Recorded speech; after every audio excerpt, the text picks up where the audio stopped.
খাদের কিনার থেকে অর্থনীতি মোটা দাগে ঘুরে দাঁড়িয়েছে বলে জানিয়েছেন অর্থ উপদেষ্টা। দ্রুত সময়ে কিছু সংস্কার দৃশ্যমান হবে জানিয়ে তিনি আশা করেন নির্বাচিত সরকার সংস্কার অব্যাহত রাখবে। স্থলবন্দর দিয়ে পাটপণ্য আমদানিতে ভারতের নিষেধাজ্ঞায় বিরূপ প্রভাব পড়বে না বলে জানিয়েছেন বাণিজ্য উপদেষ্টা। রফিকুল বাশার জানাচ্ছেন। অন্তর্বর্তী সরকারের এক বছরে দেশের অর্থনীতির সামগ্রিক অবস্থা তুলে ধরতে অর্থ মন্ত্রণালয়ের সংবাদ সম্মেলন।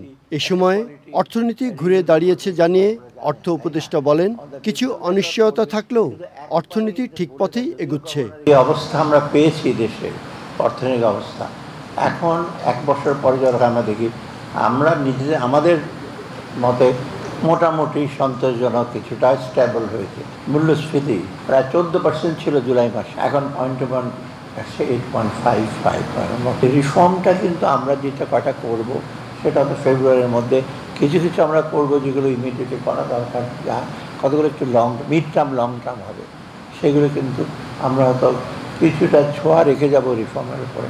বাকি আগামীতে যে সরকার আসে, যে আপনার নির্বাচিত সরকার, তারা করবে। 2025-26 অর্থ বছরে 63.50 বিলিয়ন ডলারের রপ্তানির লক্ষ্য নির্ধারণ করেছে বাণিজ্য মন্ত্রণালয়। স্থলপথে ভারত পাটপণ্য আমদানিতে নিষেধাজ্ঞা দিলেও বাংলাদেশের রপ্তানিতে কোনো প্রভাব পড়বে না বলেন বাণিজ্য উপদেষ্টা।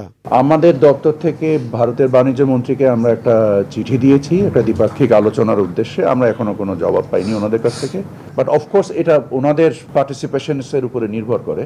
অর্থ উপদেষ্টা জানান, বাংলাদেশ থেকে গত 15 বছরে 12টি দেশে টাকা পাচার হয়েছে, তবে বিদেশ থেকে অর্থ ফেরত আনা কঠিন বলে মন্তব্য করেন অর্থ উপদেষ্টা।